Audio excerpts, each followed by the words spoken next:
পশ্চিমবঙ্গে গজলডোবা বাঁধে মৃত্যুদশা তিস্তার, খরায় প্লাবনে দুর্ভোগ মানুষের। কাশিয়ানের ওসি শফিউদ্দিনের বিরুদ্ধে ঘুষ বাণিজ্যের অভিযোগ। টানা 9 দিন ঈদের ছুটি শেষ, প্রথম দিনে ঢিলেঢালা অফিস আদালত। উখিয়ায় জমি নিয়ে বিরোধে এক নারী ও জামায়াত নেতা সহ নিহত 3।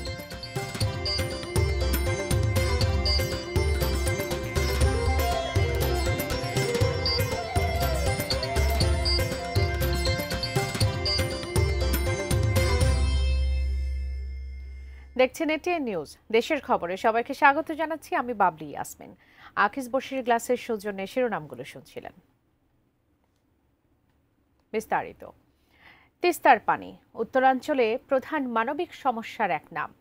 বর্ষাকালে নদী ভাঙনে সর্বস্ব হারানো আর শুকনো মৌসুমে পানির জন্য হাহাকার এই অববাহিকায়।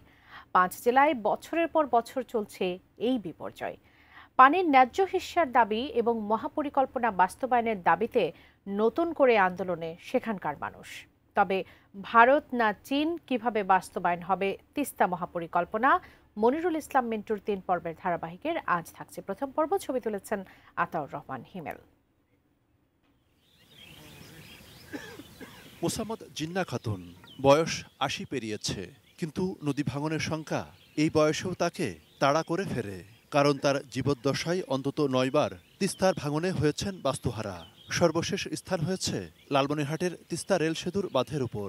আগুন লাগিয়ে যদি পোড়া যায় তাহলে আমাদের বাস্তুটা থাকে, ওই বাস্তু হয়তো একটা চালা করিয়েও আমরা থাকতে পারি, কিন্তু নদী ভাঙলে এর মতন দক্ষ পৃথিবীর কেউ নাই। ঘর দিয়ে কি করব বাবা, একটা ঘর নাই নিয়ে গেলাম, তাইলে আমরা নিয়ে যাই ওইটা আর রাখি কোথায়? আমাদের জীবন তো এইভাবেই গেছে বাবা। বাড়িঘর, জমি যাওয়া, সর্বস্ব হারানো, এমন গল্প তিস্তাপাড়ের প্রায় সবারই। ভারত একতরফাভাবে পানি প্রত্যাহারের ফলে হারিয়েছে নদীর গভীরতা, বেড়েছে ধুধু বালুচর। ডালিয়া পয়েন্টে তিস্তা ব্যারেজটি যেখানে মাত্র 615 মিটার, পরবর্তী ভাটির 100 কিলোমিটার অংশে কোথাও কোথাও প্রশস্ততা 4.5 কিলোমিটার পর্যন্ত ছাড়িয়েছে। এখন আগে তো একটু ছোট ছিল, এখন তো ভাঙতে ভাঙতে হারে বাড়ি ঘর দৌড় সম্পূর্ণ এগুলো তো নষ্ট হয়ে গেছে। আমি 2 বার বাড়ি করার জায়গা কিনলাম, 2 বারই ভাঙা শেষ। এখন লাস্টে আমার বাড়ি করার জায়গাও নেই। এই তিস্তা নদীটা গভীরতা নেই, তিস্তা নদীটা খালি মনে করেন যে উঁচা। ভারতের সিকিম থেকে উৎপত্তি হওয়া 315 কিলোমিটার দীর্ঘ এই নদী বাংলাদেশ ভূখণ্ডে 115 কিলোমিটার। তবে ভারত 1998 সালে বাংলাদেশ সীমান্ত থেকে 60 কিলোমিটার উজানে কুচবিহারের গজলডোবায় বাঁধ দিয়ে একতরফা পানি সরিয়ে নেওয়ার পর থেকেই উত্তরাঞ্চলের 5 জেলায় এই বিপর্যয় শুরু। মাঝে মাঝে চর পড়ে গেছে, এখন ছলপল মানুষও হেঁটে পার হওয়ার পায়। সামান্য তাপে মরুভূমি বিধায় অতিরিক্ত পানি দেওয়া লাগতেছে কৃষকের। যেখানে 3 সেচের দরকার সেখানে মনে করেন 7টা সেচ লাগতেছে। আমার বাবার মনে করেন 60 বিঘা জমি ছিল, এখন আমার বাবার জমি মনে করেন বর্তমান হলো এই 4 থেকে 5 বিঘা জমি আছে। জালুয়েরা খালি ঘুরতেছি আমরা, মাছের আশায় আসি দেখতেছি নদীর পানি না থাকলে মাছ পাবো কোথায়? দেশের 4র্থ বৃহত্তম এই নদীতে শুকনো মৌসুমে পানি যতটুকু থাকে বেশিরভাগ অংশেই হাঁটু বা কোমর পর্যন্ত, অথচ বর্ষায় দুকুল ভাসিয়ে দেয়। তিস্তার পানির ন্যায্য হিস্যার দাবি বহু পুরনো, কিন্তু প্রতিবেশী দেশ ভারত এতে কোনোদিনই কর্ণপাত করেনি। অবশ্য আমাদের কোনো কোনো সরকারের সময় নতজানু পররাষ্ট্রনীতির কারণে সেভাবে চাপও প্রয়োগ করা যায়নি। এবার পরিবর্তিত প্রেক্ষাপটে নতুন যে বাংলাদেশে তিস্তা মহাপরিকল্পনার বাস্তবায়নের দাবি উঠেছে, এটিকে আন্তর্জাতিক পরিমণ্ডলে নিয়ে বাস্তবায়ন এখন সময়ের দাবি। Monirul Islam Mintu, ATN news, Teesta bridge, Lalmonirhat. গোপালগঞ্জের কাশিয়ানী থানার ওসি মোহাম্মদ শফিউদ্দিন খানের ঘুষ নেয়ার ফোনালাপ সামাজিক যোগাযোগ মাধ্যমে ভাইরাল, পরিণত হয়েছে টক অব দ্য টাউনে। রাজনৈতিক মামলাকে পুঁজি করে নিরীহ মানুষজনকে হয়রানি ও ব্যাপক ঘুষ বাণিজ্যের অভিযোগ আসছে এখন এই পুলিশ কর্মকর্তার বিরুদ্ধে। অভিযোগ তদন্ত করছে প্রশাসন। গোপালগঞ্জ প্রতিনিধি সজীব বিশ্বাসের তথ্য ছবিতে দেখুন ডেস্ক রিপোর্ট। ছাত্র জনতার গণ অভ্যুত্থানে রাজনৈতিক পট পরিবর্তনের পর মামলায় ধরা বা ছাড়ার ভয় দেখিয়ে কাশিয়ানী থানার ওসি মোহাম্মদ শফিউদ্দিন খান ফেদে বসেন রমরমা মামলা বাণিজ্য। সম্প্রতি তার ফাঁস হওয়া একটি ফোন কল রেকর্ডে শোনা যায় কাশিয়ানী সদর ইউনিয়ন পরিষদের সদস্য জাকির হোসেনকে গ্রেপ্তারের ভয় দেখিয়ে এসি নেয়ার দেন দরবার করেছেন ওসি শফিউদ্দিন। স্যার অথবা এনার্জি শার্প তো গোপালগঞ্জে নাই বুঝছেন, ওই এলজি আছে শোরুমিত তো ফোন দিয়েছিল, তা এসি কি লাগানো হয়েছে নাকি ঠান্ডা হচ্ছে নাকি তাই জানতে চাইছি একটু আমার ফোন দিয়ে।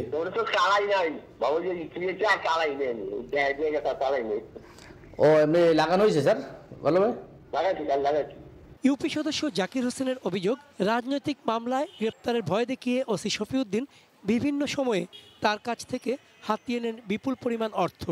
প্রায় $1,02,000 টাকার মতো দিচ্ছি। ওসি বলতেছে যে আপনার সাথে তো খুব ভালো সম্পর্ক, আমার এরকম সম্পর্কের নাই, তা আপনার ভাবিরা আসবে, গরমে টিকা যাচ্ছে না, আমার এটা এসি কিনে দিয়েন 2 টনের। এমন অভিযোগ তুলছেন অনেকেই। থানার এসআই হারুনুর রশিদকে দিয়েই ঘুষ বাণিজ্য চালাতেন ওসি শফিউদ্দিন। তার মাধ্যমে টাকা দিলে মেলে বাড়িতে ঘুমানো ও এলাকায় থাকার নিশ্চয়তা, আর টাকা না দিলেই অজ্ঞাত আসামির নামে গ্রেপ্তার। গাড়ি ডাকাতি করি, সে তারিখ আশিকের সাথে মামলায় ঢুকাই দেবো, তাহলে তুই তোরে ঢুকাই দেবো, তোর কোন বাপ আছে তাই দেখবো। ওসি টাকা খেয়ে আমার স্বামীকে ধরে নিয়ে গেছে, মিথ্যে মামলা দিয়ে দিয়েছে। তবে এসব অভিযোগ এবং কল রেকর্ডের বিষয়টি অস্বীকার করেছেন ওসি। তার দাবি সব তার বিরুদ্ধে ষড়যন্ত্র। যে ভিডিও করছে এই ভিডিওটাও আমার নয়, একটা মিথ্যা একটা ভিডিও দিয়ে আমাকে মানে হয়রানি করার জন্য এই ভিডিওটি ভাইরাল করছে। অভিযোগ তদন্ত করে সত্যতা পেলে ব্যবস্থা নেওয়া হবে জানিয়েছেন পুলিশ সুপার। আমার কাছে আসছে, আমি পেয়েছি এটা বিষয়টা, আমি আমার এডিশনাল স্পিকে এটা অনুসরণ করার জন্য 48 ঘন্টার ভিতরে সময় দিচ্ছি রিপোর্ট দেওয়ার জন্য। ওসির ঘুষ বাণিজ্য, এসি কেলেঙ্কারি এবং মামলার হয়রানি থেকে প্রতিকার চেয়ে মহাপুলিশ পরিদর্শক বরাবর অভিযোগ দিয়েছেন ভুক্তভোগী ইউপি সদস্য। Chandan Pal, desk report, ATN news. Eid ul ফিতরের দীর্ঘ ছুটি শেষে সারা দেশে খুলেছে সরকারি বেসরকারি বিভিন্ন অফিস, ব্যাংক, বীমা, শিক্ষা প্রতিষ্ঠান ও আদালত। প্রথম কর্মদিবসে নিজেদের মধ্যে শুভেচ্ছা বিনিময় করেছেন সহকর্মীরা। তবে ব্যাংক ও আর্থিক প্রতিষ্ঠানে ছিল বেশ ভিড়। প্রতিনিধিদের তথ্য ও ছবিতে দেখুন ডেস্ক রিপোর্ট। ঈদ উল ফিতরের 9 দিনের টানা ছুটির পর খুলেছে সরকারি অফিস, আদালত এবং ব্যাংক ও আর্থিক প্রতিষ্ঠান। তবে ছুটির রেশ কাটেনি অফিস পাড়ায়। ঈদের লম্বা ছুটির পরও পৌরসভা সহ বগুড়ার বিভিন্ন অফিসে এখনো কাজে যোগ দেননি অনেকেই। এখনো অফিসাররা সব উপস্থিত হয়নি, শুনলাম যে আসবে। আমি জন্ম নিবন্ধন নিতে আসছিলাম আর কি, আসা যায় সহজেই পালাম, মানে ফাঁকা লোকজনও একটু কম। খুলনায় প্রথম কর্মদিবসে অফিস পাড়ায় শুভেচ্ছা বিনিময় করেছেন কর্মকর্তা কর্মচারীরা। খুলনা সিটি কর্পোরেশন, ওয়াসা সহ বিভিন্ন দপ্তরে সেবা প্রত্যাশীদের ভিড় নেই বললেই চলে। ভিড় একটু কম আছে এখনো, সিটি কর্পোরেশন আসছি, সুযোগ সুবিধা মোটামুটি ভালো পাইছে আলহামদুলিল্লাহ, কোনো ঝয়ঝামেলা নাই। ঈদ আনন্দের রেশ বইছে সিলেটের অফিস পাড়াতেও। সিলেট সিটি কর্পোরেশন, জেলা প্রশাসকের কার্যালয়, এসপি অফিস, বিভাগীয় কমিশনার অফিস, আদালত পাড়া, ব্যাংক, বীমা ও শিক্ষা প্রতিষ্ঠানে ফিরেছে কর্মচাঞ্চল্য। ব্রাহ্মণবাড়িয়ায় অধিকাংশ কর্মকর্তা কর্মচারী অফিসে আসলেও নেই কাজের চাপ। তবে ব্যাংকগুলোতে গ্রাহকদের উপস্থিতি ছিল বেশ। পাবনা উপজেলা সমাজসেবা অফিস সহ বিভিন্ন দপ্তরে চলছে দৈনন্দিন কাজ। ভিড় কম, আমার কাজটা অতি দ্রুতই তারা করে দিছে। অফিসার সহ আমরা সকল কর্মকর্তা কর্মচারী কিন্তু উপস্থিত আছি। প্রথম দিন অবস্থায় যে যারা আসতেছে আমরা সেবা দিচ্ছি। অফিস আদালত খোলার পর প্রাণ ফিরেছে গাজীপুরের আদালত পাড়ায়। কর্মকর্তা কর্মচারীদের উপস্থিতি থাকলেও নেই সেবাগ্রহীতাদের ভিড়। শুক্লা সরকার, ডেস্ক রিপোর্ট, এটিএন নিউজ।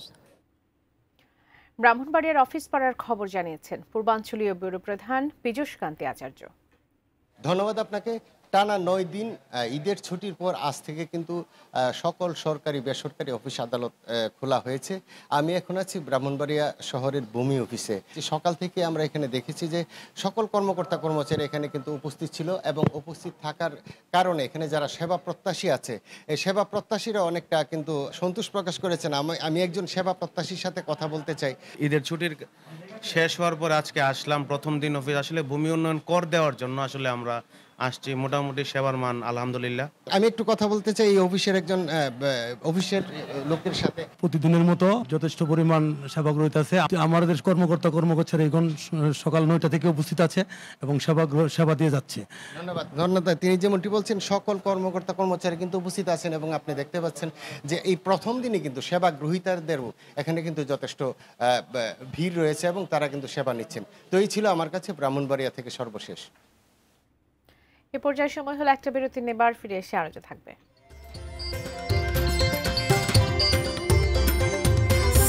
জাজিরায় সংঘর্ষ ও হাতবোমা বিস্ফোরণ, ইউপি চেয়ারম্যান সহ গ্রেফতার 7। আমদানি রপ্তানি কার্যক্রম শুরু স্থলবন্দরগুলোয়।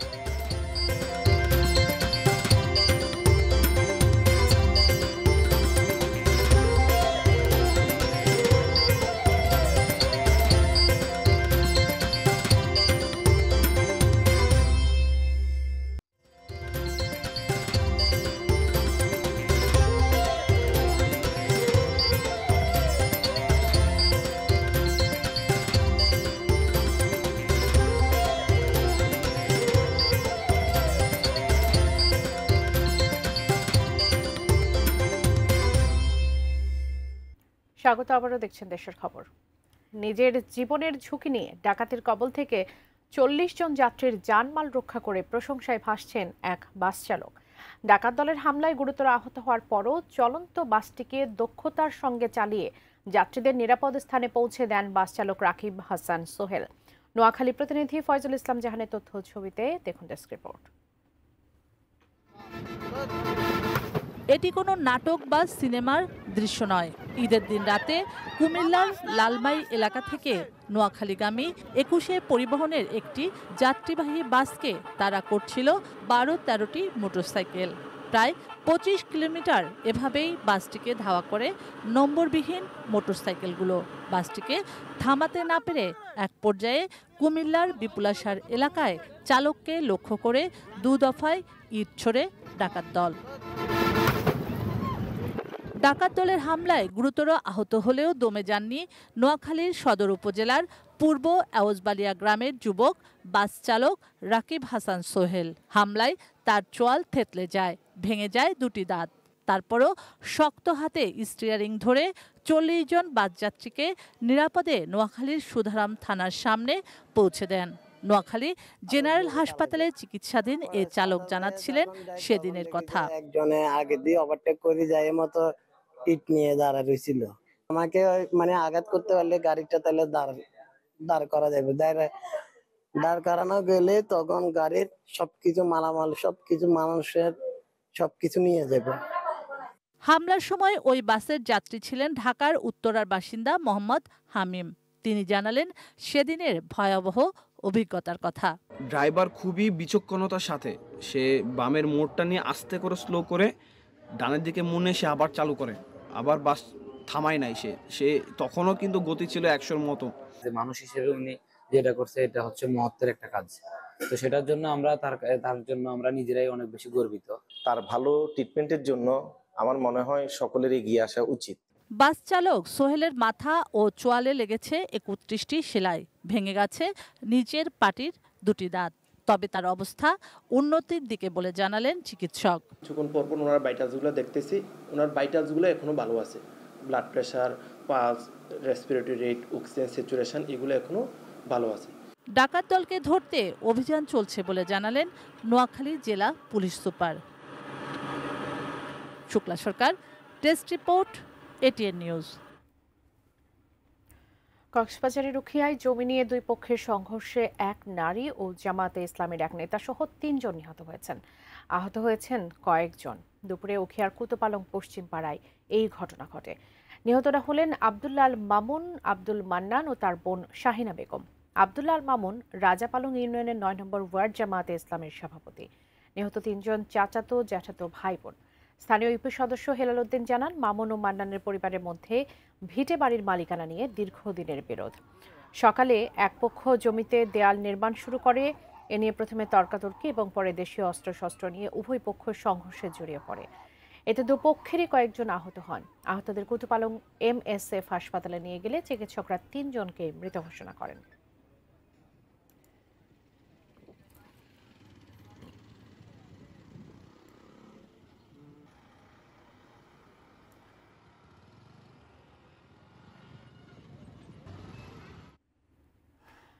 দর্শক, উখিয়ায় ট্রিপল মার্ডারের সর্বশেষ আপডেট জানতে এই মুহূর্তে যুক্ত হচ্ছে সহকর্মী অর্পণ বড়ুয়ার সঙ্গে। তিনি আছেন কক্সবাজার সদর হাসপাতালের মর্গের সামনে। অর্পণ, আপনি এর আগেও যুক্ত ছিলেন আমাদের সঙ্গে, জানাচ্ছিলেন সবশেষ পরিস্থিতির নতুন কোনো কিছু যুক্ত করবার মতো আছে কিনা আপনার কাছে? সবশেষ পরিস্থিতি যে বিষয়টি সেটি হচ্ছে 4 জনকে ইতিমধ্যে গ্রেফতার করা হয়েছে, জেলা পুলিশের পক্ষ থেকে আমাদেরকে নিশ্চিত করা হয়েছে। এই ঘটনায় 3 জনের মৃত্যু হলেও আরেকজন এখনো পর্যন্ত কক্সবাজার সদর হাসপাতালে চিকিৎসাধীন আছে বলে আমরা জানতে পেরেছি। এই মুহূর্তে কক্সবাজার সদর হাসপাতালের মর্গের সামনে রয়েছে। এখানে যারা নিহত হয়েছেন উখিয়ার কুতুপালংয়ের সংঘর্ষ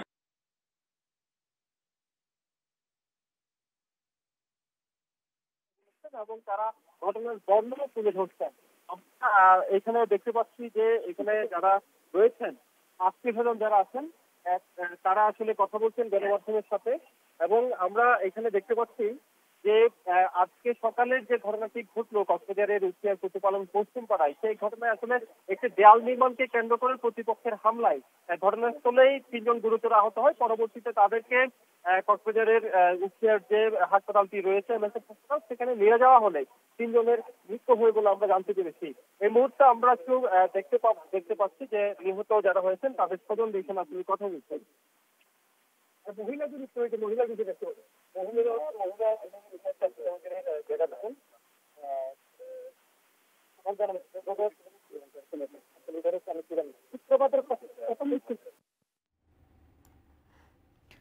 দর্শক, এতক্ষণ আমাদের কক্সবাজার প্রতিনিধি অর্পণ বড়ুয়া সেখানে ছিলেন, ট্রিপল মার্ডারের সবশেষ পরিস্থিতি জানাচ্ছিলেন কক্সবাজারের কুতুপালং থেকে।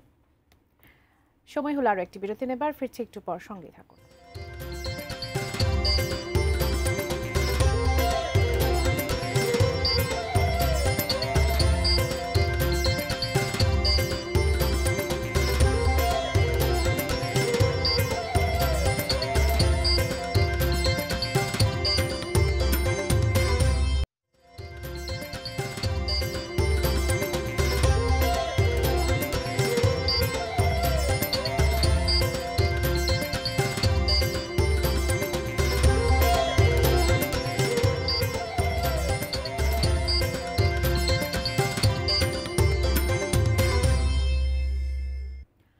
স্বাগত আরও একবার, দেখছেন দেশের খবর।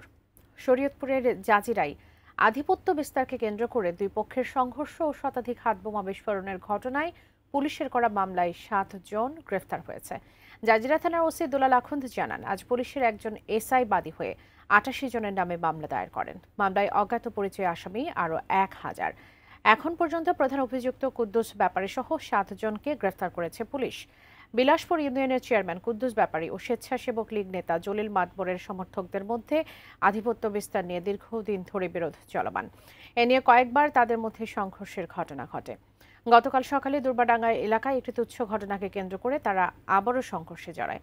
এ সময় শতাধিক হাতবোমার বিস্ফোরণ ঘটে, যা আলোড়ন চলছে জেলায়।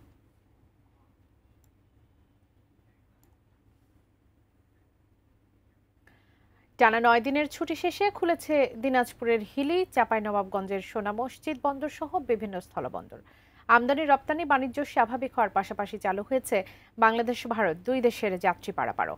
সকালে হিলি স্থলবন্দরে প্রবেশ করে ভারতীয় পণ্যবাহী একটি ট্রাক। বন্দরের আমদানি রপ্তানিকারক গ্রুপের সভাপতি মোহাম্মদ শাখাওয়াত হোসেন শিল্পী জানান, ঈদ উল ফিতর উপলক্ষে 29 মার্চ থেকে বন্দরটিতে আমদানি রপ্তানি বাণিজ্য বন্ধ ছিল। আজ ভারত থেকে চাল, ডাল, মশলা জাতীয় পণ্য সহ নানা পণ্য আমদানি শুরু হলো। খুলেছে চাঁপাইনবাবগঞ্জের সোনা মসজিদ স্থলবন্দরও। বন্দর পরিচালনাকারী প্রতিষ্ঠান পানামা পোর্ট লিংক লিমিটেডের ব্যবস্থাপনা পরিচালক মাইনুল ইসলাম জানান, দীর্ঘ বন্ধের কারণে পেট্রোপোলে আটকে আছে অনেক পণ্যবাহী ট্রাক। পর্যায়ক্রমে এসব ট্রাক বন্দরে প্রবেশ করবে। 28 মার্চ থেকে 5 এপ্রিল সোনা মসজিদ স্থলবন্দরে পণ্য আমদানি রপ্তানি বন্ধ থাকলেও চালু ছিল ইমিগ্রেশন কার্যক্রম।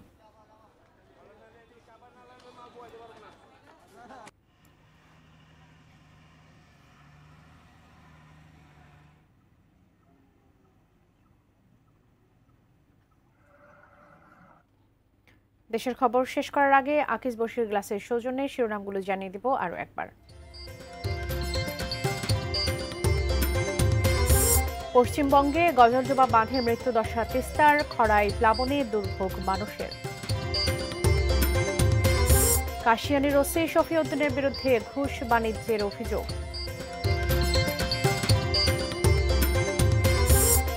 টানা 9 দিন ঈদের ছুটি শেষ, প্রথম দিনে ঢিলেঢালা অফিস আদালত। উখিয়ায় জমি নিয়ে বিরোধে এক নারী ও জামাত নেতা সহ নিহত 3। জাজিরায় সংঘর্ষ, হাতবোমা বিস্ফোরণ, ইউপি চেয়ারম্যান সহ গ্রেফতার 7। আমদানি রপ্তানি কার্যক্রম শুরু, স্থলবন্দরগুলো।